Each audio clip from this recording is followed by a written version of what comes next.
మహిమ కలుగును గాక. తెల్లని వస్త్రముల గురించినటువంటి విషయాలు లాస్ట్ వీక్‌లో మనం నేర్చుకుంటూ వచ్చాం. వస్త్రము అనగా దేవుని యొక్క స్వభావం అని మనం గడిచిన కొన్ని మాసాలుగా మనం ధ్యానం చేస్తా ఉంటున్నాం. అదే రీతిగా ప్రాముఖ్యముగా తెల్లని వస్త్రములు ధరించుకున్నటువంటి వారికి కావలసినటువంటి 3 అర్హతలు మనం నేర్చుకున్నాం. తెల్లని వస్త్రములు అంటే వేసుకునేటువంటి వస్త్రములు కాదు కానీ దేవుని యొక్క సన్నిధిలో తెల్లని హృదయం కలిగి ఉండాలి. దేవుని యొక్క సన్నిధిలో హృదయము తెలుపు చేసుకోవాలి అని యోవేలు గ్రంథము 2వ అధ్యాయము 13, 14 వచనాల్లో మనం నేర్చుకుంటూ వచ్చాం. అదే రీతిగా విలాప వాక్యములు 4వ అధ్యాయం 7, 8 వచనాల్లో కూడా తెల్లని వారు పరిశుద్ధముగా జీవించాలి అన్న విషయాన్ని కూడా మనం చూస్తూ వచ్చాం. అయితే అందులో 3 భాగాలు నేర్చుకున్నాం. లాస్ట్ వీక్ విషయాలు నేను ఫాస్ట్ ఒక 1 మినిట్‌లో తెలియచేసి నేను ఈరోజు చెప్పాలనుకున్న విషయాలు తెలియచేస్తాను. ప్రకటన గ్రంథం మొదటి విషయము, ప్రకటన గ్రంథం 7వ అధ్యాయము 13, 14 వచనాల్లో మనం చూస్తూ వచ్చాం. గొర్రెపిల్ల రక్తముతో ఉతుక్కోవాలి అని.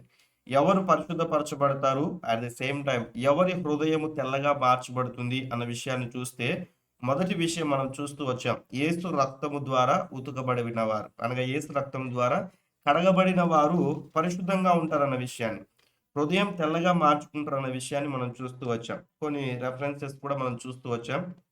మనం అందులో భాగంగా ఒకవేళ ఎవరైనా వినని వారుంటే మరి హోస్ట్‌గా ఉన్న సహోదరిని కానీ, నన్ను కానీ మరి అడిగినట్లయితే ఆ లింక్ మీకు ప్రొవైడ్ చేయడం జరుగుతది. ప్రీవియస్ క్లాసెస్ మీరు నేర్చుకోవచ్చు. సెకండ్ పాయింట్ మనం చూస్తే లూకాసు వార్త 9వ వచనంలో మనం చూస్తూ వచ్చాం. ఈ లూకాసు వార్త 9వ అధ్యాయం 29వ వచనంలో యేసుక్రీస్తు ప్రభుల వారు ప్రార్థించుటకు అక్కడికి వెళ్ళినప్పుడు ముగ్గురిని శిష్యులను తీసుకెళ్తాడు. బైబిల్ గ్రంథంలో ఆయా రీతిగా యేసుక్రీస్తు ప్రభు శిష్యులను తీసుకొని వెళ్ళినప్పుడు వివిధ కోణాల్లో ఎక్కడికి వెళ్ళినప్పుడు ముగ్గురిని తీసుకెళ్లేవారు. వాటి ఆధారాలు కూడా మీకు చూపిస్తూ వచ్చాను. ప్రాముఖ్యంగా ఈ పాయింట్ లో మనం నేర్చుకున్న విషయం ఏంటంటే యేసుక్రీస్తు ప్రభువుల వారు ప్రార్థన చేసినప్పుడు ఆయన వస్త్రములు తెల్లగా మార్చబడ్డాయి. అంటే ఈ వాక్యం సెలవిస్తా ఉంటున్నది అన్న విషయాన్ని, అంటే ప్రార్థించబడినటువంటి వారు అన్న విషయాన్ని అర్థం చేసుకోవాలి. మూడో విషయాన్ని కూడా మనం చూస్తూ వచ్చాం. తెల్లని వస్త్రములు ధరించుకునేటువంటి వారి యొక్క స్వభావం గురించి మూడో విషయం ఏంటంటే పరిశుద్ధాత్మ చేత ముద్రింపబడిన వారు అన్న విషయాన్ని 3 విషయాలు చూస్తూ వచ్చాం. దేవునికి మహిమ కలుగును గాక. హల్లెలూయా. దేవునికి స్తోత్రాలు చెల్లిద్దాం. హల్లెలూయా. అన్మ్యూట్ చేసి స్తోత్రాలు చెల్లించాలి. హల్లెలూయా. ఓకే.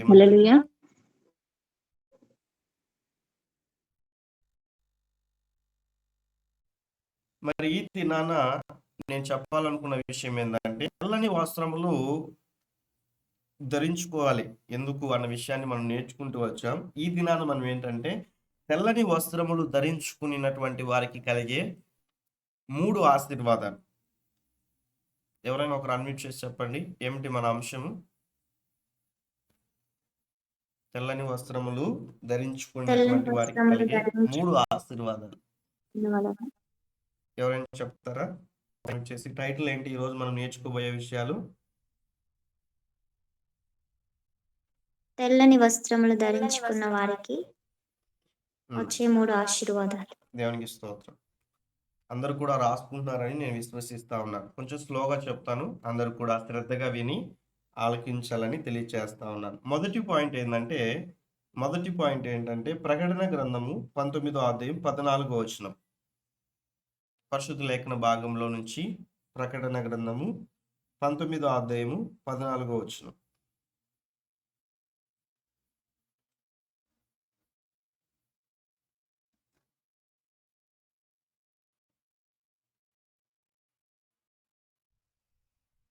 పరలోకమందున్న సేనలు శుభ్రమైన తెల్లని నారబట్టలు ధరించుకొని తెల్లని గుర్రములెక్కి ఆయనను వెంబడించుచుండిరి. దేవునికి స్తోత్రం. అనుకూలత ఉన్నవారు ఎవరైనా వర్సెస్ పోస్ట్ చేయాలని తెలియచేస్తా ఉన్నాను. మరొకసారి చదవండి అమ్మా. పరలోకమందున్న సేనలు శుభ్రమైన తెల్లని నారబట్టలు ధరించుకొని తెల్లని గుర్రములు ఎక్కి ఆయనను వెంబడించుచుండిరి. దేవునికి స్తోత్రం. అక్కడ తెల్లని వస్త్రములు అదే రీతిగా ఆయనను వెంబడించుచుండిరి అన్న మాటని మీరు అండర్లైన్ చేసుకోవాలని తెలియచేస్తా ఉన్నాను.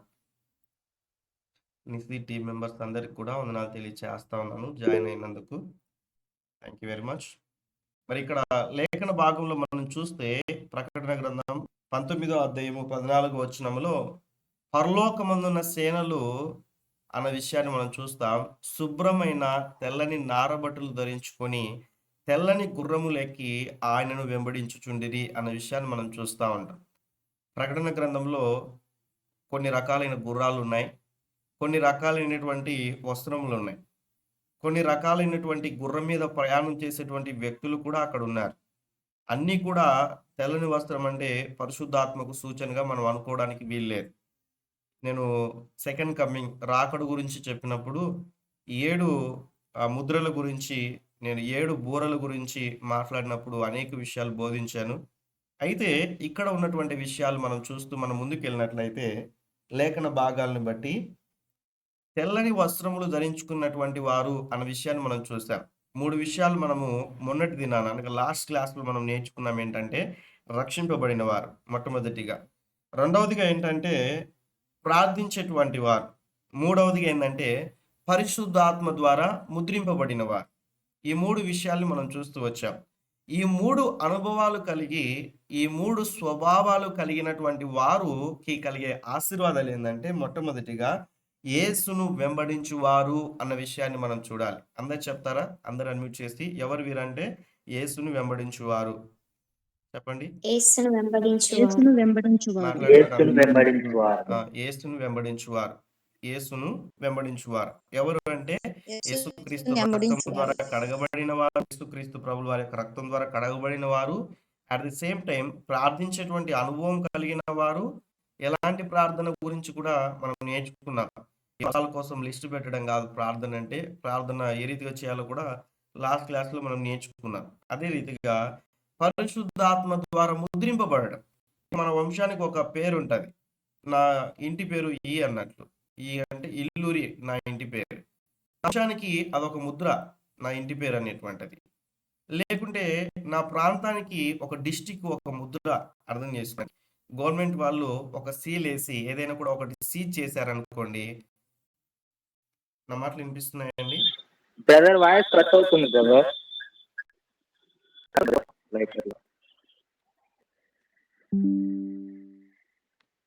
Now it is okay. వినిపిస్తుందండి. మొబైల్ నుంచి మాట్లాడుతున్నాను. Okay brother. ఓకే. దేవునికి మహిమ కలుగును గాక. సో ఇక్కడ సో మనం ఇక్కడ మనం ఆమేన్. చూస్తే లేఖన లేఖన భాగాలు మనం గమనిస్తూ మనం ముందుకెళ్ళినప్పుడు మనం అవుట్ సైడ్ సాధారణంగా మనం చూస్తే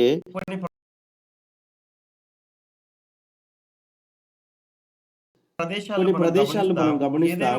ఏదైనా కూడా ఒక చోట ప్రభుత్వం వారు ఒకటి సీజ్ చేసి దానికి ఒక ముద్ర వేశారనుకోండి, అది ఏ ఒక్కరు కూడా ఓపెన్ చేయడానికి వీలు లేదు. అలా ఒక స్టాంప్ అన్నట్టు. అట్ ద సేమ్ టైం పరిశుద్ధాత్మ ద్వారా కూడా ముద్రింపబడాలి. ఈ రోజు ఎంతమంది అటువంటి విశ్వాసం కలిగి ఉన్నారో ఆలోచన చేయాలి.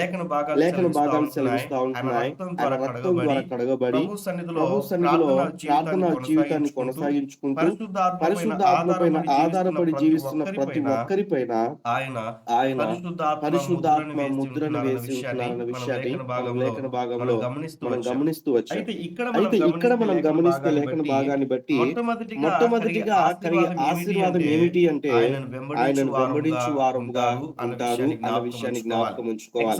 ఎగ్జాంపుల్ గా చెప్పండి, మనకు 4 సువార్తలు ఉన్నాయి. కరెక్టే కదా? నేను క్వశ్చన్స్ రూపంలో అడుగుదాం అనుకున్నాను. నేను ఆన్సర్ చేశాను. ఎన్ని సువార్తలు ఉన్నాయి మనకి? 4 సువార్తల్లో యేసుక్రీస్తు ప్రభుల వారిని అనేక మందిని వెంబడించినట్లుగా మనం చూస్తాం. అవునా కదా? అవునా కాదా? అవును.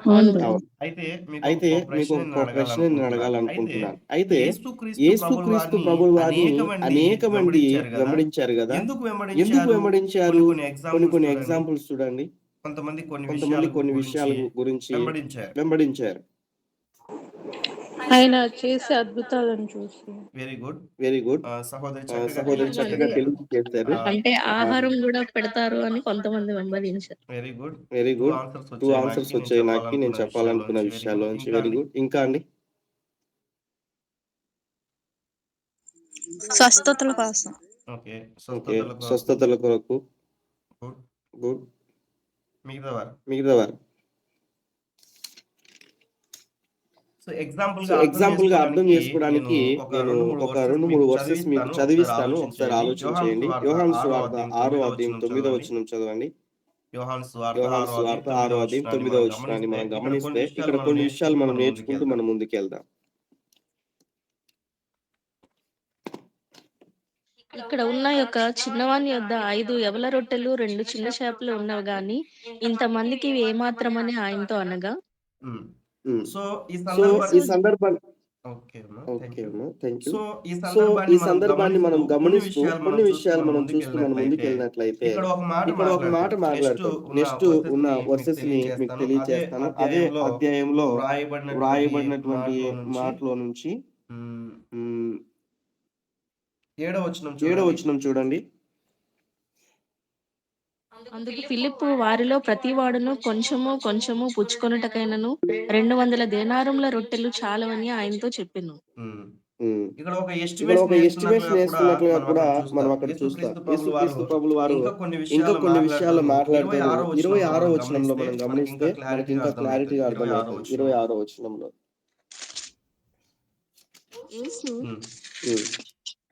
మీరు సూచనలు చూచుట వలన కాదు గాని రొట్టెలు భుజించి తృప్తి పొందుట వలననే నన్ను వెంబడించుచున్నారని మీతో నిశ్చయంగా చెప్తున్నాను. ఇక్కడ కన్ఫర్మేషన్ తో యేసుక్రీస్తు ప్రభువు వారు మాట్లాడుతున్నారు. ఏమని మాట్లాడుతున్నారంటే మనం ఇప్పటివరకు మనం గమనిస్తూ వచ్చాం. ఈ తెల్లని వస్త్రములు ధరించుకున్నటువంటి వారు ఎవరు అంటే యేసుక్రీస్తు ప్రభువు వారిని వెంబడించువారు. అయితే మన జీవితాల్లో మనం ఆలోచన చేసినట్లయితే ఈరోజు ఎందుకు మీరు ప్రభువుని వెంబడిస్తున్నారు? ఒక క్వశ్చన్ వేసుకోవాలి.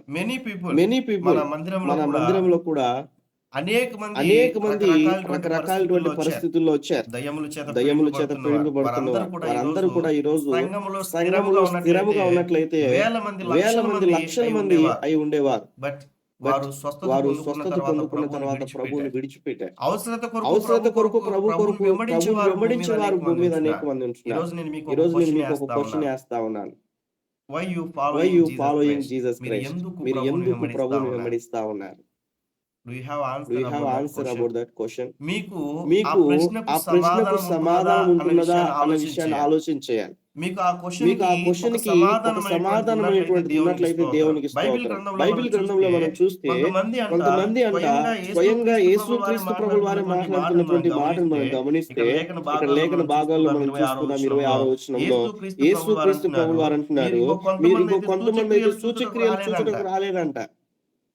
అంటే యేసుప్రభువు అద్భుతాలు చేస్తాడు కాబట్టి చూద్దామని, లేకుంటే ఆయన ఆశ్చర్య కార్యాలు చేస్తాడు కాబట్టి చూద్దామని, లేకుంటే ఆయన కొరకు ఆయన కార్యాలు చూడడానికి రావట్లేదు. కానీ ఇక్కడ యేసుక్రీస్తు ప్రభువు వారు నిశ్చయంగా చెప్తున్న మాట ఏంటంటే అలా చూడడానికి రాలేదు, కానీ మీరు రొట్టెలు భుజించి తృప్తి పొందుటకే నన్ను వెంబడించుచున్నారని మీతో నిశ్చయముగా చెబుతున్నాను అంటే యేసుక్రీస్తు ప్రభువు వారు స్పష్టంగా మాట్లాడుతున్నారు. హృదయ రహస్యం ఎరిగిన దేవుడు ఆయన. హృదయ రహస్యాలు ఎరిగినటువంటి వాడు ఆయన. అయితే ఆయన మాట్లాడుతున్నటువంటి మాట ఏంటంటే మీరు రొట్టెలను భుజించడానికి నన్ను వెంబడిస్తున్నారంటే మరికొంతమందిని మనం చూస్తే యేసుక్రీస్తు ప్రభువు వారిని స్వస్థత కొరకు వెంబడించినట్లుగా కూడా మనం చూస్తాం. బైబిల్ గ్రంథంలో అనేక విషయాలు ఉంటున్నాయి. అనేక మంది వచ్చారు ఆయన ఎదుట. అనేక రోగముల చేత పీడింపబడుతున్న వారు వచ్చారు. దయ్యముల చేత పీడింపబడుతున్న వారు వచ్చారు. అనారోగ్య సమస్యల చేత ఉన్నటువంటి వారు వచ్చారు. ఆయన వెంబడించారు. ఆయన వస్త్రపు చెంగును తాకారు. ఇంకా మనం చూస్తే ఆయనను వెంబడించి అనేకమైనటువంటి విధాలుగా స్వస్థత పొందుకున్నట్లుగా కూడా మనం లేఖన భాగాల్లో చూస్తాం. అవునా కాదండి? ఎస్తార్ను ఈరోజు సర్వసాధారణంగా మనం ఆలోచన చేసినట్లయితే ఫస్ట్ ఆఫ్ ఆల్ పర్సనల్ గా మన పర్సనల్ లైఫ్ ని మనం ఎక్స్పీరియన్స్ చేద్దాం. ఒకసారి ఆలోచన చేసుకుందాం. మన వ్యక్తిగత జీవితాన్ని ఆలోచన చేద్దాం. అట్ ద సేమ్ టైం మీ కుటుంబాల్లో ఉన్నటువంటి వారి గురించి కూడా ఆలోచన చేయాలి. కొంతమంది ఎందుకు ప్రభు సన్నిధికి వస్తారంటే భర్త కొరకు భార్య వస్తారు, భార్య కొరకు భర్త వస్తారు, ఏమైనా అనుకుంటారేమో అన్నట్లుగా, లేకుంటే పిలిచారు కాబట్టి వెళ్ళాలన్నారు. తల్లిదండ్రుల కోసం మందిరానికి వెళ్ళేవారు, అంటే ప్రభువుని వెంబడించే పిల్లలు కూడా ఉంటున్నారు. ఆలోచన చేయాలి. సర్వసాధారణంగా ప్రస్తుత దినాల్లో మన గురించి మనం ఆలోచన చేస్తే కొన్ని విషయాలు మనం ఆలోచన చేయాలి. ఏ ఉద్దేశములు బట్టి, ఏ పరిస్థితుల గురించి మందిరానికి లేకుంటే దేవుని వెంబడించేటువంటి స్వభావం కలిగి ఉంటున్నారనే విషయాన్ని జ్ఞాపకం ఉంచుకోవాలి. ఇక్కడైతే మీరు ఆహారం కొరకు అంట. చాలా మంది చెప్తా ఉంటారు కొన్ని విధాలైనటువంటి సువార్త ఏంటంటే యేసు ప్రభువుని నమ్ముకోండి మీకు ఏ శ్రమలు రావంటారు, ఏ బాధలు రావంటారు, ఏ కష్టాలు రావంటారు. నిజమే అంటారా? అవునా కదా? కాదు అని చెప్పడం చెప్తారు అలా. చెప్పడం చెప్తారు. గుడ్ చెప్పండి. అపోస్తులైనటువంటి పౌలు గారు అంటారు మీకన్నా ఎక్కువగా నాకు బంధకాలు ఉన్నాయంటే, ఎక్కువగా నేను శ్రమ పడ్డానంటే, ఎక్కువగా నేను కష్టపడ్డానంటాడు. అయితే విశ్వాసులకు ఉన్నటువంటి ఒక నిరీక్షణ ఏంటంటే నీతిమంతులు కలుగు ఆపదలు ఒకటి కదండి. అవునా కదా? ఒకటేనా? అనేకములు. Very good. అనేకములు. వాటన్నిటి నుంచి దేవుడు ఏం చేస్తాడంట? మాట్లాడాలి. విడిపిస్తాడు, తప్పిస్తాడు. కాబట్టి ఈ యొక్క మాటను మనం చూస్తూ మరొక మాట మనం గమనిద్దామా? ఒక మాట మత్తయి సువార్త 20వ అధ్యాయం 21, 22 వచనాల్లో మనం చూస్తే మత్తయి సువార్త 20వ అధ్యాయం 21, 22 వచనాలు అర్థం చేసుకోవడానికి కొన్ని వర్సెస్ మీకు చూపిస్తున్నాను, చదవండి. నీవేమి కోరుచున్నావని ఆయన అడిగెను. అందుకామె నీ రాజ్యమందు ఈ నా 2 కుమారుల్లో ఒకడు నీ కుడి వైపునను ఒకడు నీ ఎడమ వైపునను కూర్చుండ సెలవిమ్మని ఆయనతో అనెను. దేవునికి స్తోత్రం. అందుకు యేసు మీరేమి అడుగుచున్నారో అది మీకు తెలియదు. నేను త్రాగబో గిన్నెలోనిది మీరు త్రాగగలరా అని అడుగగా వారు త్రాగగలమనిరి. ఇక్కడ మనము లేఖన భాగాన్ని మనం చూస్తే వివిధ కోణాల్లో మనం గమనిస్తున్నాం. ఈ రెండో మాటని బట్టి యేసుక్రీస్తు ప్రభుల వారితో సిలువలో దొంగ ఒక మాట అంటాడు, అయ్యా నువ్వు వస్తున్నప్పుడు ఈ రాజ్యంలో జ్ఞాపకం చేసుకో అంటాడు. అంతే కదండి. ఈ రాజ్యంలో నాకు ఆ పదవి లేకుంటే నన్ను అలా ఉంచు ప్రభా, నాకు ఈ స్థానం అప్పుడు కోరుకోలేదు. దయచేసి అర్థం చేసుకున్నా. బట్ ఇక్కడ ఉన్నటువంటి ఈమె వచ్చి అడుగుతుంది ఏంటంటే నాకు 2 కుమారులు ఉన్నారు కదా, 2 కుమారుల్లో నీ కుడి వైపున ఒకరు కూర్చోబెట్టుకో, ఎడమ వైపున ఒకరిని కూర్చోబెట్టుకో అన్నట్లుగా ఇక్కడ యేసుక్రీస్తు ప్రభువు వారిని అడుగుతున్నట్లుగా మనం చూస్తాం. ఈ రోజు మనం జ్ఞాపకం చేసుకుందాం. దేవుని యొక్క మందిరానికి వెళ్తున్నప్పుడు మన వ్యక్తిగత జీవితాల్లో కావచ్చు, ప్రభువుని వెంబడించేటువంటి విషయంలో సేవకులు ఎదుటను, కుటుంబాలు ఎదుటను స్థానాన్ని కోరుకునేటువంటి వారు లేరంట. ఆలోచన చేయాలి. ఇక్కడ మనం చూస్తే సంఘములో ఉన్నటువంటి విధానం ప్రజల మెప్పు కొరకు అర్థం చేసుకోవడానికి సీఎం పక్కన కూర్చోవడానికి ఆలోచన ఉంటది. అలా కూర్చొని భుజం పైన చేస్తే ఎంత సంతోషపడతారు కదండి. ఒక రాష్ట్రానికి సీఎంగా ఉన్నటువంటి వ్యక్తి అలా కూర్చున్నప్పుడే ఆ వ్యక్తి దగ్గరికి వెళ్ళి కూర్చున్నప్పుడు ఎంత సంతోషం కలిగినప్పుడు ఒకసారి ఆలోచించేయండి. పరమందు మరి సర్వ సృష్టికి కారణభూతుడైనటువంటి దేవుని యొక్క సన్నిధిలో వేవేల దూతల చేత పొగడబడుతున్నటువంటి దేవుని యొక్క సన్నిధిలో ఆ యొక్క ఉన్నతమైనటువంటి ఆ స్థలములో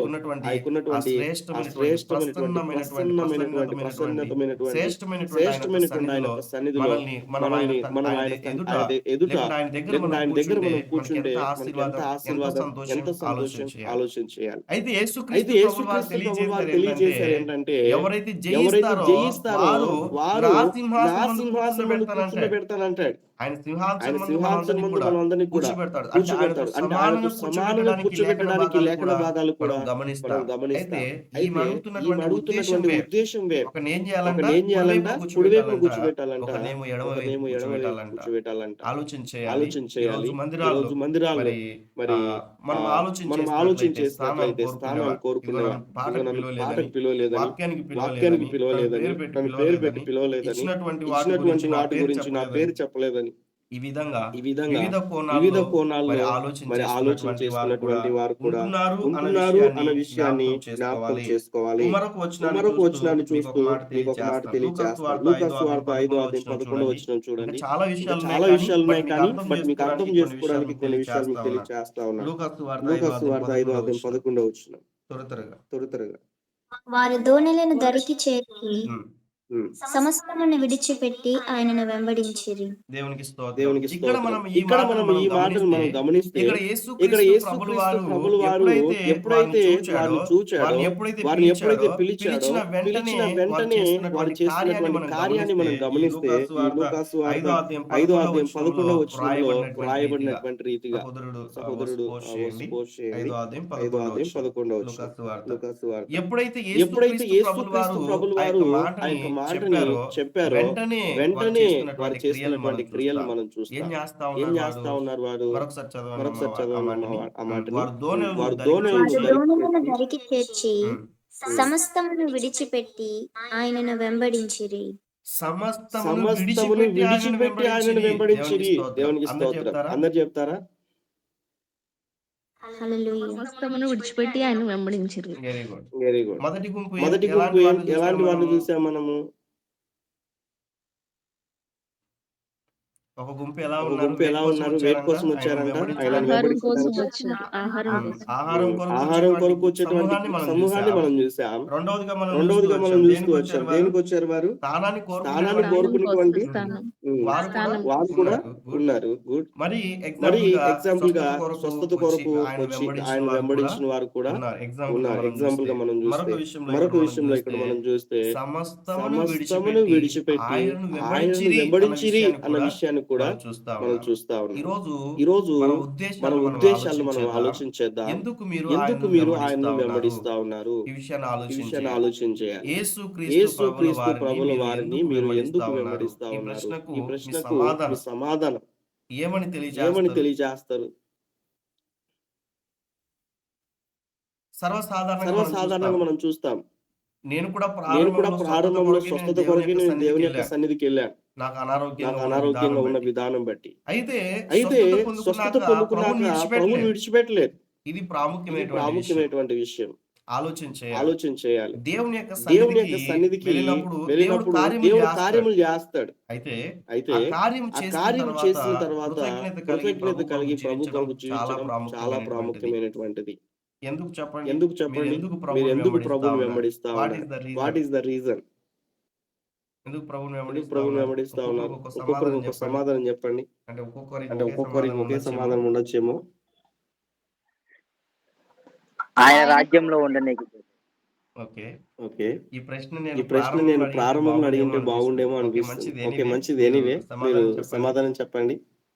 ఇంకా మిగతా వారు.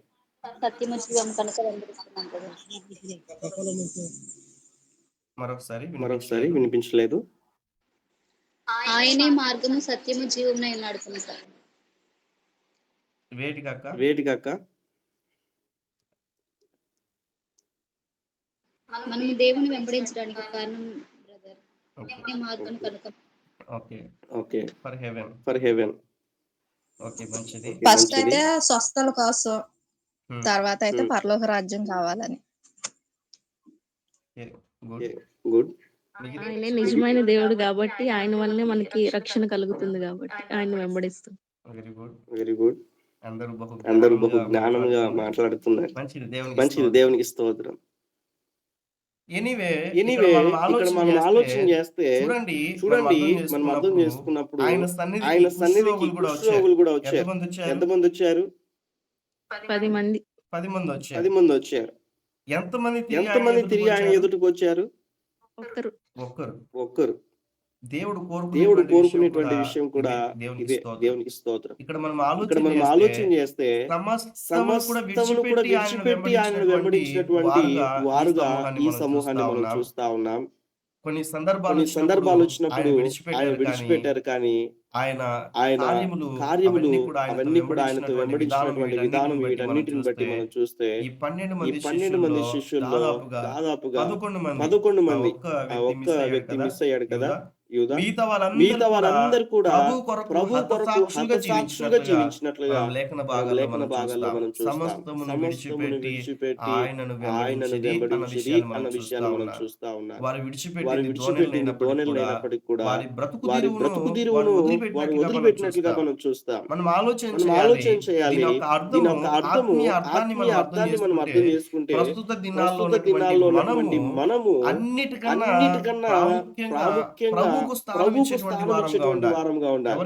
ఎవరికి స్థానం ఇవ్వాలి? భోజనానికా? చెప్పండి. ఎవరికి స్థానం ఇవ్వాలి? దేవునికి ఆహారంకా? మాట్లాడండి. దేవునికి. నేను కొన్ని చెప్తా ఉంటాను. అప్పుడు మీరు yes or no చెప్పండి. ఆహారానికా? కాదండి. కాదు. నిద్రకా? కాదు. ప్రయాణంకా? కాదు. వస్త్రముకా? కాదండి. ధనము కొరకా? కాదండి. కాదు. కాదని చెప్తున్నాం గానీ కాదు అనేటువంటి విషయం ఏంటంటే అలా ఉండకూడదని సమాధానం చెప్తా ఉంటాం. ఆలోచన చేయాలి. నేను ఒక వ్యక్తిని అడిగాను, బ్రదర్ మనకి ప్రేయర్స్ అవుతున్నాయి కదా ఎవ్రీడే మార్నింగ్, టీమ్ లో మెంబరే, క్లోజ్ గా ఉంటాం కాబట్టి కొంచెం సన్నిహితంగా ఉంటాం కాబట్టి మాట్లాడాను. ఉదయం పూట అర్లీ మార్నింగ్ ప్రేయర్స్ అవుతున్నాయి కదా, జాయిన్ అవ్వచ్చు కదా అని అడిగాను. ఆ వ్యక్తి ఏం చెప్పాడంటే, ఏంటన్నా మరి నిద్ర కూడా చాలా ప్రాముఖ్యమైనటువంటిదే కదా, యేసుక్రీస్తు ప్రభుల వారు కూడా ప్రారంభంలో తండ్రి అయినటువంటి దేవుడు కూడా ప్రారంభంలో ఆదామును కూడా గాఢ నిద్రను కలగజేశాడు కదా, మళ్ళీ అవి వివిధ కోణాల్లో కొన్ని వర్సెస్ రూపంలో మాట్లాడుతూ వచ్చాడు. నోవాహు కూడా నిద్రపోయాడా, లేకుంటే యోనా నిద్రపోయాడా, ఇలా ఒక్కొక్కరిని తీసుకుంటూ ప్రశ్నలు వేసుకుంటూ వచ్చిన తర్వాత అన్నాడు ఏంటంటే, నిద్ర అనేటువంటిది మంచిదన్నా, అది దేవుడే కలగజేశాడు అన్నట్లుగా చెప్పాడు. నేను చెప్పాను ఏంటంటే, యోనా కూడా నిద్రపోయాడు, దాని తర్వాత ఏమైపోయాడు? ఏమైపోయాడండి? శ్రమల గుండా వెళ్ళాడు, సముద్రంలో పడవేయబడ్డాడు. అక్కడ దేవుని యొక్క కృప ఉంది కాబట్టి మళ్ళీ ఆ మత్స్యం వచ్చి మింగింది, తర్వాత మళ్ళీ వదిలిపెట్టింది కదా, దేవుని కృప ఉంది కాబట్టి. సో అలా కొన్ని విషయాలు. కొంతమంది ఏంటంటే ఇప్పుడు నేను మిమ్మల్ని అడుగుతాను ఒక ప్రశ్న, జస్ట్ మైండ్ రిలీఫ్ కొరకు, తినడానికి బ్రతకాలా, బ్రతకడానికి తినాలా? బ్రతకడానికి తినాలి. బ్రతకడం కోసం తినాలి. బ్రతకడం కోసం తినాలా, తినడానికి బ్రతకాలా? మళ్ళీ అడుగుతున్నాను. బ్రతకడానికి తినాలి. Okay, good, correct answer. చూడండి, కొంతమందిని మనం చూస్తూ ఉంటాం, వాళ్ళు తినడానికే బ్రతుకుతున్నట్లుగా మనం గమనిస్తూ ఉంటాం, అవునా కదా? ఎస్ ఆర్ నో చెప్పండి. సర్వసాధారణంగా అంటే మన గురించి కాదులేండి, పక్కన కొంతమందిని మనం చూస్తూ ఉంటాం కదా, మన సరౌండింగ్ లో కావచ్చు, అలా వివిధ కోణాల్లో, జస్ట్ అర్థం చేసుకోవడానికి. కాబట్టి ఇక్కడ మనం చూస్తే వివిధ కోణాల్లో మనం చూస్తాం. ఎగ్జాంపుల్ గా ఇంకా కొన్ని విషయాలు చెప్పాను. దావీదు కూడా నిద్రపోవాల్సినటువంటి సమయంలో, మేల్కోవాల్సినటువంటి సమయంలో నిద్రపోయాడు. ఆ యొక్క పరిస్థితి వేరే మార్గం గుండా తీసుకెళ్ళినట్లుగా మనం చూస్తాం. సాయంకాల సమయంలో నిద్రపోయాడు, లేచాడు. ఆయనకున్నటువంటి హృదయంలో కలిగినటువంటి ఆలోచన బట్టి ప్రాక్టికల్ గా తను కావాలనుకున్నాడు. తర్వాత పాపం అనేటువంటిది తన జీవితంలోనికి ఎంటర్ అయినట్లుగా మనం చూస్తాం. అంటే దేవునికి ఇవ్వవలసినటువంటి స్థానము దేవునికి ఇవ్వకపోతే అది పాపం అనేటువంటిది అన్న విషయాన్ని మనం ఆలోచన చేయాలి. ఇక్కడ మనం చూస్తే కొంతమంది ఏమో భోజనం కొరకు వెంబడిస్తా ఉన్నారు ప్రభుని, కొంతమంది ఏమో స్వస్థత కొరకు వస్తా ఉన్నారు, కొంతమంది ఏమో వివిధ కోణాల్లో దేవుని యొక్క సన్నిధిలో స్థానాన్ని కోరుకోవడానికి వస్తా ఉన్నారు. ఇక్కడ మనం లేఖన భాగంలో మనం చూస్తే ఆయనను సమస్తమును కూడా విడిచిపెట్టి ఆయనను వెంబడించేటువంటి సమూహాన్ని కూడా మనం చూస్తా ఉంటున్నాం. ఈరోజు మనం జ్ఞాపకం ఉంచుకోవాలి, దేవాది దేవుడు మనకు రక్షణ ఇచ్చాడు కదా, ఉచితముగా ప్రభువుకు రక్షణ అనుగ్రహించిన తర్వాత మనము ప్రభువుని వెంబడిస్తా ఉంటున్నామా, ప్రభువుకి ఎంత స్థానం ఇస్తుంటున్నాం అన్న విషయాన్ని జ్ఞాపకం చేసుకోవాలి. అయితే ఈ లేఖన భాగాల్ని మనం మొదటి విషయాన్ని మనం చూస్తూ వచ్చాం. ఎవరు ఈ యొక్క తెల్లని వస్త్రములు ధరించుకున్నటువంటి వారంటే, ఇప్పుడు మనం మూల పాఠంలో మనం చదువుకుందాం మరొకసారి. ప్రకటన గ్రంథము 19వ అధ్యాయం 14వ వచనము, అదే రీతిగా ప్రకటన గ్రంథం 3వ అధ్యాయం 4వ వచనం, ఈ 2 వచనాలు చదవండి. పరలోకమందున్న సేనలు శుభ్రమైన తెల్లని నారబట్టలు ధరించుకొని తెల్లని గుర్రం లెక్కి ఆయనను వెంబడించుచుండిరి. ఆయనను వెంబడించుచుండిరి అన్న విషయాన్ని మనం చూస్తా ఉంటున్నాం. నెక్స్ట్ 3వ అధ్యాయం 4వ వచనం కూడా చూడండి. ప్రకటన గ్రంథము. అయితే తమ వస్త్రములను అపవిత్రపరచుకొనని కొందరు సార్దీస్ లో నీ యొద్ద ఉన్నారు. వారు అర్హులు గనుక తెల్లని వస్త్రములు ధరించుకొని నాతో కూడా సంచరించెదరు. దేవునికి స్తోత్రం. ఈ లేఖన భాగాన్ని మనం గమనించినట్లయితే ఈ ప్రకటన గ్రంథం 3వ అధ్యాయం 4వ వచనంలో కొంతమంది అర్హులు అన్న విషయాన్ని కూడా మనం ఇక్కడ లేఖన భాగంలో మనం చూస్తా ఉన్నాం. ఏమిటి ఈ యొక్క అర్హత అని మనం చూస్తే, అయితే తమ వస్త్రములను అపవిత్రపరచుకొనని కొందరు అన్న విషయాన్ని మనం చూస్తా ఉన్నాం. మీకు ప్రారంభం నుంచి ఇప్పటి వరకు కూడా, మొదటి క్లాస్ మొదలుకొని ఇప్పటి వరకు కూడా మీకు చెప్తూ వస్తా ఉన్నాను. వస్త్రం అంటే ఏం నేర్చుకున్నాం? స్వభావము. వస్త్రం అంటే వేసుకునేటువంటి దుస్తులు కాదు అని మనం నేర్చుకుంటూ వచ్చాం. ఈ వస్త్రము అంటే బైబిల్ గ్రంథంలో చాలా ప్రాముఖ్యమైనటువంటి విషయాలు ఉన్నాయి. అందుకే వాటి గురించి మనం నేర్చుకుంటూ ఉన్నాం. అయితే ఇక్కడ వారు ఏం చేస్తా ఉన్నారంటే తమ వస్త్రములను పవిత్రపరుచుకున్నటువంటి కొందరు అన్న విషయాన్ని మనం చూస్తా ఉన్నాం. వారు ఎక్కడ ఉన్నారంటే సార్దీస్ లో నీ యొద్ద ఉన్నారు అన్న విషయాన్ని మనం చూస్తా ఉన్నాం. దేవాది దేవుడు ఒక సంఘం గురించి మాట్లాడుతూ ప్రకటన గ్రంథంలో 7 సంఘాలు ఉన్నాయి. ఆ సంఘంలో మొదటి ఒక సంఘం గురించి మాట్లాడితే ఏంటంటే వస్త్రములు అపవిత్రపరచుకున్నటువంటి కొంతమంది ఉంటున్నారు అన్న విషయాన్ని మనం చూస్తాం. ఈరోజు మనం ఆలోచన చేసినట్లయితే రక్షింపబడినటువంటి మనము, నీతిమంతులుగా తీర్చబడినటువంటి మనము, పరిశుద్ధులుగా తీర్చబడినటువంటి మనము అపవిత్రత మనలోనికి రాకోకుండా కాపాడుకునేటువంటి వారి గురించి దేవాది దేవుడు ఎదురు చూస్తున్నాడు అన్న విషయాన్ని జ్ఞాపకం ఉంచుకోవాలి. ఎవరు ఈ తెల్లని వస్త్రములు ధరించుకున్నటువంటి వారంటే యేసును వెంబడించు వారు అన్న విషయాన్ని మనం నేర్చుకుంటూ వచ్చాం. మొదటి పాయింట్ లో యేసును వెంబడించాలంటే దానికి ముందు 3 కారణాలు మనం చూస్తూ వచ్చాం. గొర్రెపిల్ల రక్తం చేత కడగబడాలి, ప్రార్థనా జీవితం ఉండాలి, పరిశుద్ధాత్మ ద్వారా ముద్రింపబడాలి. అప్పుడే పరలోక రాజ్యములో మనము దేవుడిచ్చేటువంటి ఈ యొక్క ఆశీర్వాదం గురించి మనం చూస్తూ వస్తామన్న విషయాన్ని కూడా లేఖన భాగంలో మనం చూస్తూ ఉంటున్నాం. అయితే ఈ యొక్క మాటను మనం గమనించినప్పుడు లేఖన భాగములు బట్టి రెండవ విషయాన్ని మనం చూద్దాం. ప్రభు సన్నిధిలో తెల్లని వస్త్రములను గురించినటువంటి విషయాలు. రెండవ విషయాన్ని మనం చూస్తే ప్రకటన గ్రంథం 3వ అధ్యాయం 5వ వచనం చూడండి. ప్రకటన గ్రంథము 3వ అధ్యాయం 5వ వచనం. జయించువాడు అలాగున తెల్లని వస్త్రములు ధరించుకొనును, జీవ గ్రంథములో నుండి అతని పేరెంత మాత్రమును తుడువు పెట్టక నా తండ్రి ఎదుటను ఆయన దూతల ఎదుటను అతని పేరు ఒప్పుకొందును. ఆమేన్. ఆమేన్. మొదటి విషయం ఏం నేర్చుకున్నాం? తెల్లని వస్త్రములు ధరించుకున్నటువంటి వారికి, అనగా ఈ యొక్క పరిశుద్ధ జీవితాన్ని జీవిస్తున్నటువంటి వారికి, ఆ యొక్క పరిశుద్ధ హృదయం కలిగి జీవిస్తున్నటువంటి వారికి దేవుడిచ్చే మొదటి అర్హత ఏంటంటే యేసును వెంబడించు వారికి, యేసును వెంబడించు వారు అన్న విషయాన్ని మనం చూస్తా ఉన్నాం. మనం అందరం కూడా యేసును వెంబడించు వారముగా మనం అందరం కూడా గుర్తింపు పొందుతాం, ఆయన వెంబడిస్తాం అన్న విషయాన్ని మనం చూస్తా ఉన్నాం. ఎక్కడంటే పరలోకములో ఆయనతో పాటు మనము వెంబడించు వారంగా ఉంటాం అన్న విషయాన్ని మనం చూస్తూ వచ్చాం. రెండవ మాటను మనం చూస్తే ప్రకటన గ్రంథం 3వ అధ్యాయం 5వ వచనంలో మరొక మాటను మనం చూస్తా ఉన్నాం. జయించువాడు అలాగున తెల్లని వస్త్రములు ధరించుకొను అన్న విషయాన్ని మనం చూస్తా ఉన్నాం. జీవ గ్రంథములో నుండి అతని పేరంత మాత్రమును తుడుపు పెట్టక నా తండ్రి ఎదుటను ఆయన దూతల ఎదుటను అతని పేరు ఒప్పుకుందును అన్న విషయాన్ని మనం చూస్తా ఉన్నాం. ఈరోజు ఆలోచన చేయాలి. ఈ తెల్లని వస్త్రములు ధరించుకున్నటువంటి వారు, అనగా మనం చూస్తూ వచ్చాం, ఈ హృదయము తెల్లగా ఉంచుకున్న వారు, పరిశుద్ధంగా కాపాడుకుంటున్నటువంటి వారు, పరిశుద్ధమైనటువంటి జీవితం జీవిస్తున్నటువంటి వారికి దేవుడిచ్చేటువంటి రెండవ ఆశీర్వాదం ఏమిటంటే దేవుని యొక్క సన్నిధిలో, ఆ యొక్క పరలోకములో జీవ గ్రంథములో నుండి పేరు ఎంత మాత్రము తుడిపివేయబడదు. ఆమేన్ చెప్పరు? ఆమేన్. హల్లెలూయా. విశ్వసించిన వారు ఆమేన్ చెప్పండి. ఆమేన్. దేవుడు ఏ మాత్రం కూడా మీ పేర్లు ఆమేన్. జీవ గ్రంథంలో నుంచి తుడిపివేయడానికి దేవుడు వాగ్దానం చేస్తా ఉన్నాడు. ఇక్కడ ఆలోచన చేయాలి. ప్రభు సన్నిధిలో దేవుని వెంబడిస్తున్నటువంటి మన జీవితాలు ఎంత ఆశీర్వాదమో చూడండి. దేవుని యొక్క మందిరానికి వస్తున్న ప్రతి ఒక్కరు కూడా దేవుని వెంబడించు కాదు సుమా. ఆలోచన చేయాలి. వివిధ కోణాల్లో వస్తూ ఉంటున్నారు మందిరానికి.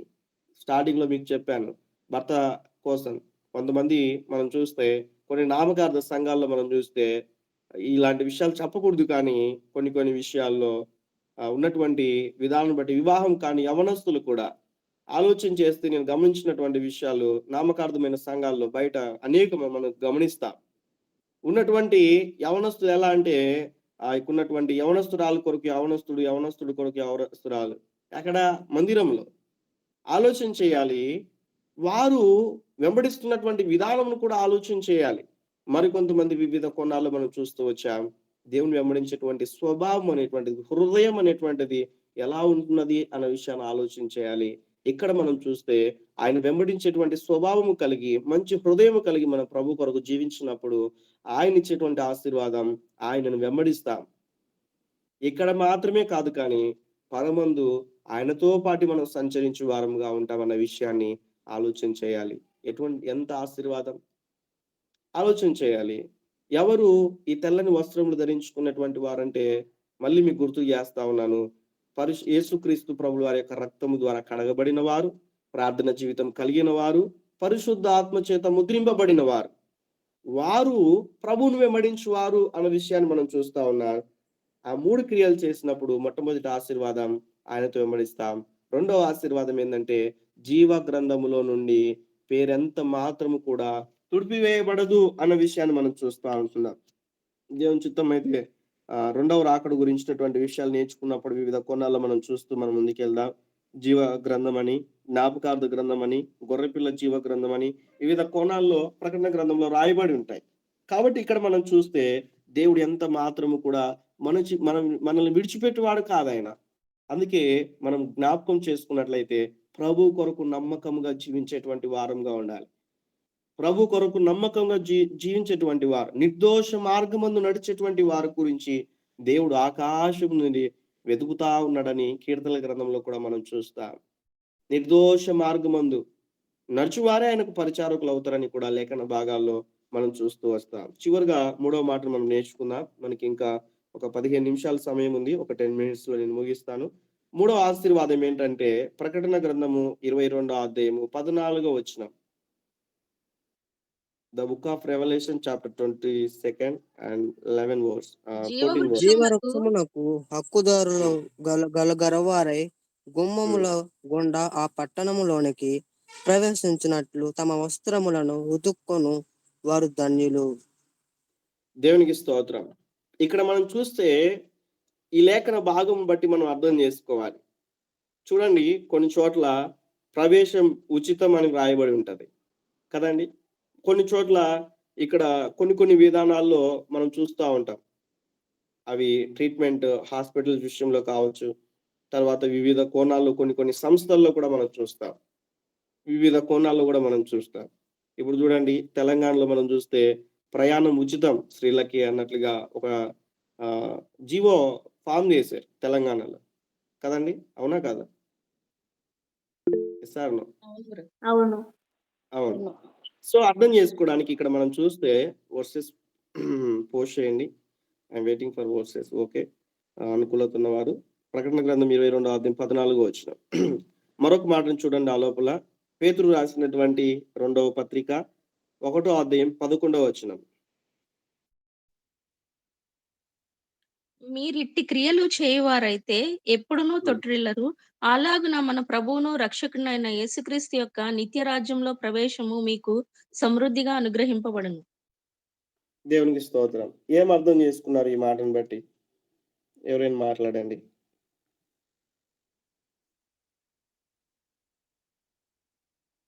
మంచి క్రియలు చేస్తే దేవుని రాజ్యంలో ఎప్పుడు ఉంటాము, ప్రవేశం ఎప్పుడు ఉంటుంది. గుడ్.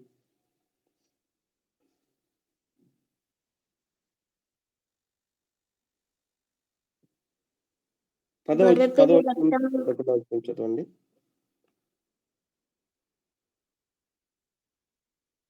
పదవచనం కూడా చదవండి ఒకసారి. అందువలన సహోదరులారా, మీ పిలుపును ఏర్పాటును నిశ్చయముగా చేసుకొనుటకు మరి జాగ్రత్త పడుడి. నిశ్చయము చేసుకొనుటకు ఏం చేయాలంట? మరీ జాగ్రత్త పడుడి అన్న విషయాన్ని మనం చూస్తా ఉన్నాం. ఈరోజు చాలా మంది జీవితాల్లో మనం చూస్తే ఎందుకు ఈ భూమి మీద బ్రతుకుతున్నారో కూడా తెలియదు. ఈ మాట చెప్పడానికి కొంచెం బాధగా ఉంది కానీ బట్ అర్థం చేసుకోవాలి. ఎందుకు ఈ లోకంలో సర్వసాధారణంగా లోకస్తులకి క్రైస్తవులకి వ్యత్యాసం ఏమి ఉండట్లేదు. ఏదో పరిశుద్ధంగా మనం ఆలోచన చేద్దాం. పుట్టిన మీ భూమి మీద బతకాలి అన్నట్లుగా ఉండేటువంటి క్రైస్తవులు కూడా ఉంటున్నారు. ఏదో ఈ భూమి మీదకి వచ్చాం, ఒక సమయం వచ్చింది చదువుకున్నాం, ఒక సమయం వచ్చింది కాలేజీకి వెళ్ళాం, ఒక సమయం వచ్చింది ఉద్యోగం చేయాలి, ఒక సమయం వచ్చింది వివాహము, ఒక సమయం వచ్చింది పిల్లలు, ఒక సమయం వచ్చింది వృద్ధాపము, ఇంకా మరణం, ఏం లేదు, ఇదే లైఫ్ అనుకునేటువంటి వారు కూడా ఉంటున్నారు క్రిస్టియానిటీలో కూడా.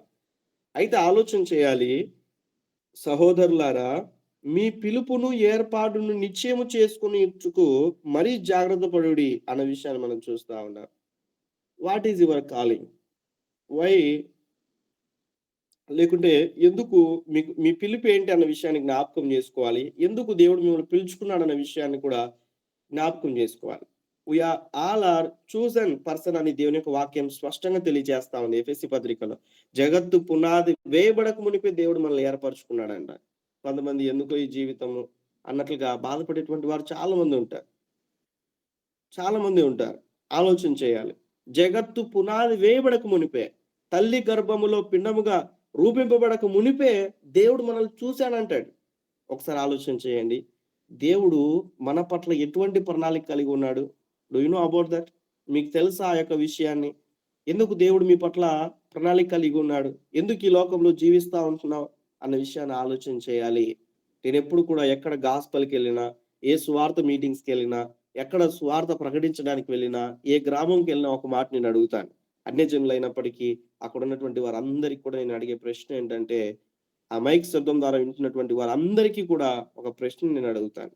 ఈ లోకంలో ఎందుకు బ్రతుకుతున్నావు?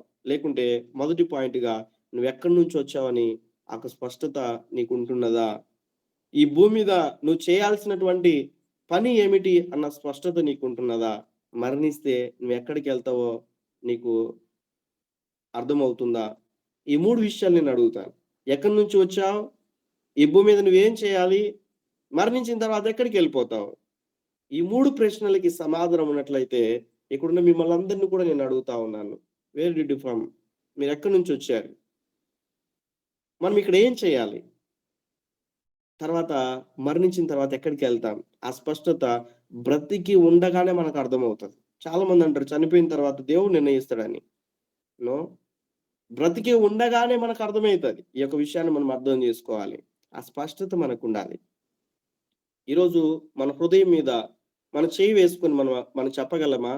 ఈరోజు నేను ఇప్పుడే ఈ సెకండే దేవాది దేవుడు మధ్యాకాశానికి వస్తే నేను పరమునకు చేర్చబడతాను, పరలోక రాజ్యంలోకి నేను చేర్చబడతాను అన్న విశ్వాసం, నిశ్చయత మీకుంటున్నదా? ఒకసారి ఆలోచన చేయాలి. ఒకవేళ నీకున్నట్లయితే నీ కుటుంబం పరిస్థితి ఏమిటి? రోజు స్నేహంగా తిరుగుతున్నటువంటి నీ స్నేహితుల పరిస్థితి ఏమిటి? ఇరుగు పొరుగు వారి యొక్క పరిస్థితి ఏంటి? మీ గ్రామం, మీ పట్టణం, మీ జిల్లా, దేశం పట్ల బాధ్యత వహిస్తున్నామా? ఆ పిలుపు నిశ్చయిత ఏంటో మనకు తెలుసా అన్న విషయాన్ని ఆలోచన చేయాలి. వాక్యంలో స్పష్టంగా మనం చూస్తే బిబ్లికల్ గా పెద్ద పిలుపులు 5 ఉంటున్నాయి. దేవుడు సేవా పరిచర్య జరిపించుకోవడానికి 5 పిలుపులు ఉంటున్నాయి. ఈ సబ్జెక్ట్ లో నా పార్ట్ కాదు, బట్ అర్థం చేసుకోవడానికి తెలియజేస్తా ఉన్నా. అపోస్తులు గాను, అదే రీతిగా ప్రవక్తలు గాను, అదే రీతిగా సువార్థికులు గాను, అదే రీతిగా సేవకులు గాను, లేకుంటే పాస్టర్స్, ఉపదేశకులుగా, ఇవి పెద్ద పిలుపులు. ఇవి 5 కూడా 5-fold మినిస్ట్రీ అంటారు ఇంగ్లీష్ లో. ఈ 5 రకాలైనటువంటి పరిచర్యలను జరిగించడానికి దేవుడు శ్రేష్టమైనటువంటి విధానంలో సేవకులను ఎన్నుకున్నాడు. అది వేరే విషయం. బిలీవర్స్ గా ప్రతి ఒక్కరికి కూడా దేవుడు కాలింగ్ ఇచ్చాడు. నాకు పిలుపు లేదని చెప్పడానికి ఎవరికి కూడా లేదండి. బిబ్లికల్ గా దేవుని యొక్క వాక్యాన్ని సరిగా అర్థం చేసుకుని చదివేటువంటి వారు ఈ మాట చెప్పారు. నాకు పిలుపు లేదని ఏ విశ్వాసి చెప్పారు? ప్రతి విశ్వాసికి పిలుపు ఉంది వివిధ కోణాల్లో. అడ్మినిస్ట్రేషన్ వర్క్ చేసే విషయంలో కావచ్చు, కుటుంబంలో ఒక మంచి కుమారునిగా, ఒక మంచి కుమార్తెగా, ఒక మంచి భార్యగా, ఒక మంచి భర్తగా చేయాల్సినటువంటి క్రియలు ఎన్నో ఉంటున్నాయి. ఆలోచన చేయాలి ప్రభు సన్నిధిలో. నాకు పిలుపు లేదనడానికి వీలు లేదు. ప్రతి ఒక్కరికి కూడా దేవుడు పిలిపించాడు. ఒక మంచి భార్యగా ఉండడం కూడా ఒక పిలుపు, ఒక మంచి భర్తగా ఉండడం కూడా ఒక పిలుపు. నీకు ఇచ్చినటువంటి ఆ యొక్క సరౌండింగ్ లో, నీ ఉద్యోగంలో కావచ్చు, వ్యాపారంలో కావచ్చు, నీకున్నటువంటి తల్లిదండ్రుల విషయంలో కావచ్చు, పిల్లల విషయంలో కావచ్చు, ఒక సరైనటువంటి రీతిగా దేవుని యొక్క సన్నిధిలో కట్టబడడం కూడా ఒక పిలిపే. ఆలోచన చేయాలి ప్రభు సన్నిధిలో. ఇక్కడ అదే మనం చూస్తా ఉంటున్నాం. మీ పిలుపుని మీరు నిశ్చయం చేసుకోనండి. ఈ రోజుడికి కూడా ఒకవేళ అదే ఆలోచనతో ఉంటున్నారేమో మీరు. దేవుడు మిమ్మల్ని ఒక పిలుపుతో పిలుస్తా ఉన్నాడు. అందుకే ఇక్కడ స్పష్టంగా మనం లేఖన భాగంలో మనం చూస్తా ఉంటున్నాం. మీ పిలుపుని ఏర్పాటు నిశ్చయము చేసుకొనుటకు మరీ జాగ్రత్త పడుడి అన్న విషయాన్ని మనం చూస్తా ఉన్నాం. మీరు ఇట్టి క్రియలు చేయువారైతే ఎల్లప్పుడు కూడా త్రొట్టిల్లరు. నాకేంటో ఇఫ్ ఇన్ కేస్ నా యొక్క అర్థం చేసుకోవడానికి మీకు తెలియచేస్తా ఉన్నాను చూడండి. ఒక డాక్టరు చేయాల్సిన పని డాక్టర్ చేయాలి. ఇప్పుడు చూడండి, డాక్టర్ ఎలక్ట్రీషియన్ వర్క్ చేయగలడా? చెప్పండి త్వరగా, సమయం అవుతుంది, నేను ముగిస్తాను. చేయలేరు. చేయలేడు. అదే ఒక ఎలక్ట్రీషియన్ డాక్టర్ పని చేయగలడా? చేయలేరు. చేయలేడు. At the same time as a believer గా దేవునికి ఏ పిలిపించాడు? నీ పిలుపు నువ్వు సక్రమంగా జరిగించుకున్నప్పుడు, నీ పిలుపు విషయమై నువ్వు జాగ్రత్తగా ఉన్నప్పుడు ఏది నీ పని, ఏది నీ పని కాదో ఆలోచన చేయాలి. ఏది నీ పనో, ఏది నీ పని కాదో ఆలోచన చేయాలి. ఎగ్జాంపుల్ గా పాత నిబంధన గ్రంథంలో మనం చూస్తే యోసేపు జీవితాన్ని మనం అర్థం చేసుకున్నప్పుడు ఆ ఇంటి పైన అన్ని వాటిపైన కూడా అధికారం ఇచ్చేసాడు. ఆలోచన చేయాలి. ఆ వ్యక్తి యొక్క భార్య ఎవరు మాట్లాడలేదు. మాట్లాడండి. ఏందో మాట్లాడారు. మరొకసారి అడగండి అన్న. ఓకే, అర్థం చేసుకుంటే పాత నిబంధనల గ్రంథంలో కూడా మనం చూస్తే యోసేపు విషయంలో మనం అర్థం చేసుకున్నప్పుడు యోసేపుకు దేవుడు తోడై ఉన్నాడు కాబట్టి అంతకంతకు వర్ధిల్లేను అన్న విషయాన్ని మనం చూస్తా. దేవుడు ఒక వ్యక్తికి తోడై ఉండాలంటే తన వ్యక్తిగత జీవితమును బట్టి ఆధారపడుతుంది అన్న విషయాన్ని మనం ఆలోచన చేయాలి. ఆ వ్యక్తిగతమైనటువంటి ఆలోచనను బట్టి దేవునిలో ఉండేటువంటి ఆ యొక్క విధానాన్ని మనం అర్థం చేసుకోవాలి. అయితే ఆ యోసేపు ఆ పోతీఫరు ఆ యొక్క గృహంలో ఉన్నప్పుడు మనం చూస్తే ఆ వ్యక్తి అన్నిటిపైన అధికారం ఇచ్చినట్లుగా మనం చూస్తాం. అయితే ఆలోచన చేయాలి, అదొక ముందు జరిగినటువంటి సంఘటన మనం చూస్తే ఆమె వచ్చి అడుగుతా ఉంటున్నది పాపం చేయడానికి. తను చెప్పిన విధంగా నడుచుకోమంటే తను అంటాడు ఏంటంటే, దేవునికి విరోధంగా నేను ఇటు క్రియ చేయలేనంటాడు. అంటే తన పని ఏంటో తనకు తెలుసు, తన పిలుపు ఏంటో తనకు తెలుసు, తన బాధ్యత ఏంటో తెలుసు, ఏది తన పనో ఏది తన పని కాదు అన్న స్పష్టత తనకు ఉంటున్నది. ఈరోజు విశ్వాసులుగా మనం ఎలా మాట్లాడాలో, ఏం మాట్లాడాలో, ఎంతవరకు మాట్లాడాలో ఆ స్పష్టత మనకు ఉండాలి. ఎక్కడికి వెళ్ళాలో, వెళ్ళినటువంటి మనం ఎలా నడుచుకోవాలో, ఎంతవరకు ఉండాలో ఈ యొక్క స్పష్టత మనం ఉండాలి. ఏ ప్రదేశాలకు మనం వెళ్ళాలో, ఏ ప్రదేశాలకు వెళ్ళకూడదో ఆ స్పష్టత మనకు ఉండాలి. మన ప్రతిష్ఠితను కోల్పోయే ప్రదేశాలకు మనం వెళ్ళకూడదు. ఆలోచన చేయాలి. నాకు స్నేహితులు ఉన్నారు ఇప్పటికీ కూడా. అలాంటారు ఏంటంటే, నువ్వు పిలిస్తే నేను చర్చ్కి వస్తాను, మీతో కలిసి భోజనం చేస్తాను. నేను పిలుస్తాను టెంపుల్కి వస్తావా అని అడుగుతారు. వస్తావా అని అడుగుతారు. నేను రానని చెప్తాను. ఎందుకు రావంటారు. సో అని చెప్తాను. బిబ్లికల్ వేలో నేను చెప్తాను అర్థం చేసుకోవడానికి. పోనీ వారు బాధ పెడతారేమో అన్న ఆలోచనను బట్టి నా ప్రతిష్ఠితను కోల్పోయే ప్లేసెస్కి నేను వెళ్ళాను అనుకో, అది నా పిలుపుని నేను మర్చిపోయి నా సొంత ఆలోచన ప్రకారం నేను నడుచుకుంటున్నాను అన్న విషయాన్ని అర్థం చేసుకోవాలి. మూల పాఠంలో మనం అర్థం చేసుకుందాం. ఇక్కడ మూడో విషయాన్ని మనం చూస్తే జీవ వృక్షమునకు హక్కు గలవారై అన్న విషయాన్ని మనం చూస్తాం. గుమ్మముల గుండా ఆ పట్టణములోనికి ప్రవేశించినట్లు తమ వస్త్రములను ఉదుకొని వారు ధన్యులు అన్న విషయాన్ని మనం చూస్తా ఉన్నాం. ఈ హృదయంలో ఇంకా ఏ స్వభావాలు అయితే ఉంటున్నాయో, రకరకాలైనటువంటి స్వభావాలు ఉంటాయి. అయితే దేవునికి ఇష్టమైనటువంటి స్వభావం ఉండేటట్లుగా ఈ వస్త్రములు ఉదుక్కోవాలన్న విషయాన్ని మనం చూస్తాం. హృదయాన్ని ఉదుక్కోవాలన్న విషయాన్ని మనం చూస్తూ ఉంటాం. ఇప్పుడు చూడండి, ఒకసారి వేసుకున్నటువంటి దుస్తులు మరి వేసుకోకుండా ఉంటామా? చెమట వచ్చిందనో, లేకుంటే దుమ్ము పడిందనో ఏం చేస్తాం మనం వాటిని? ఆలోచన ఉతుక్కొని మళ్ళీ మంచిగా ఐరన్ చేసుకొని మంచిగా దుస్తులు ధరిస్తాం అర్థం చేసుకోవడానికి. ఈ హృదయం కూడా కొన్నిసార్లు కఠినపరుచుకున్నప్పుడు, హృదయం కూడా కొన్నిసార్లు మోసపూరితమైనటువంటి ఆలోచనలు వచ్చినట్లయితే, హృదయంలో తలంచుకున్నట్లయితే వాక్యం అనేటువంటి ఈ యొక్క ఉదక స్నానము చేత వాక్యం దగ్గరికి వెళ్ళి, ప్రభువా నా హృదయంలో ఇలా ఆలోచన చేశాను, క్షమించు ప్రభువా. ఇదిగో నా హృదయంలో ఇలా తలంచాను ప్రభువా. ఇదిగో నా యొక్క హృదయంలో ఇటువంటి రీతిగా ఉంటున్నది ప్రభువా అని తిరిగి దేవుని యొక్క వాక్యం ఎదుటికి వెళ్ళి వాక్యం అనే ఉదక స్నానం చేత, వాక్యం చేత తిరిగి వస్త్రములు ఉదుక్కున్నట్లయితే దేవుడు ఏం చేస్తాడంటే తెలుసా?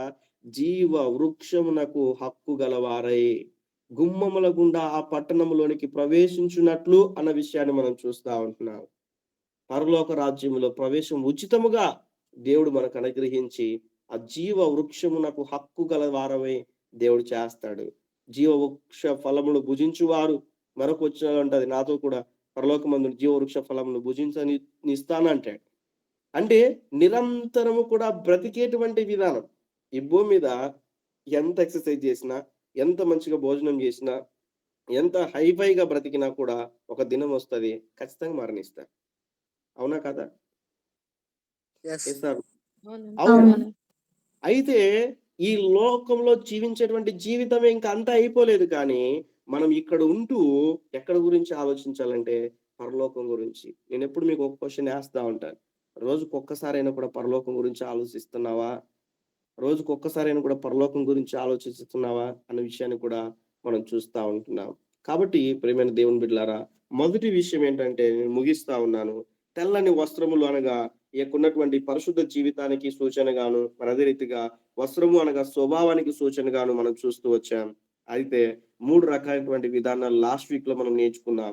ఈ 3 రకాలు అయినటువంటి ఆశీర్వాదాలు ఏంటంటే, మొట్టమొదటి ఆశీర్వాదం యేసును వెంబడించేటానికి దేవుడు సహాయం చేస్తాడు. పరలోకంలో కూడా దేవుని వెంబడించేటువంటి స్వభావాన్ని దేవుడు మనకు అనుగ్రహిస్తాడు. రెండవది ఏంటంటే, ఆ యొక్క ఉన్నటువంటి విధానమును బట్టి పరలోకంలో ఆ జీవ గ్రంథములో పేరు ఎంత మాత్రము కూడా తుడిపివేయబడదు అన్న విషయాన్ని మనం చూస్తూ వచ్చాం.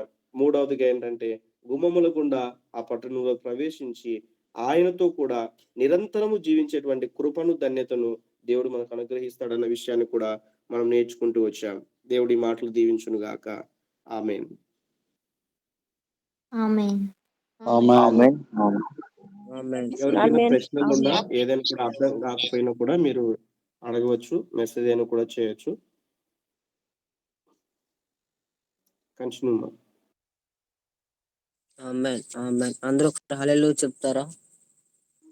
హల్లెలూయా. హల్లెలూయా. హల్లెలూయా. హల్లెలూయా. థాంక్యూ సో మచ్ అన్న, విలువైన మాటలు మాకు చెప్పినందుకు థాంక్యూ సో మచ్ అన్న. నా వాయిస్ వినబడుతుందా? Thank you so much. వినిపిస్తుంది.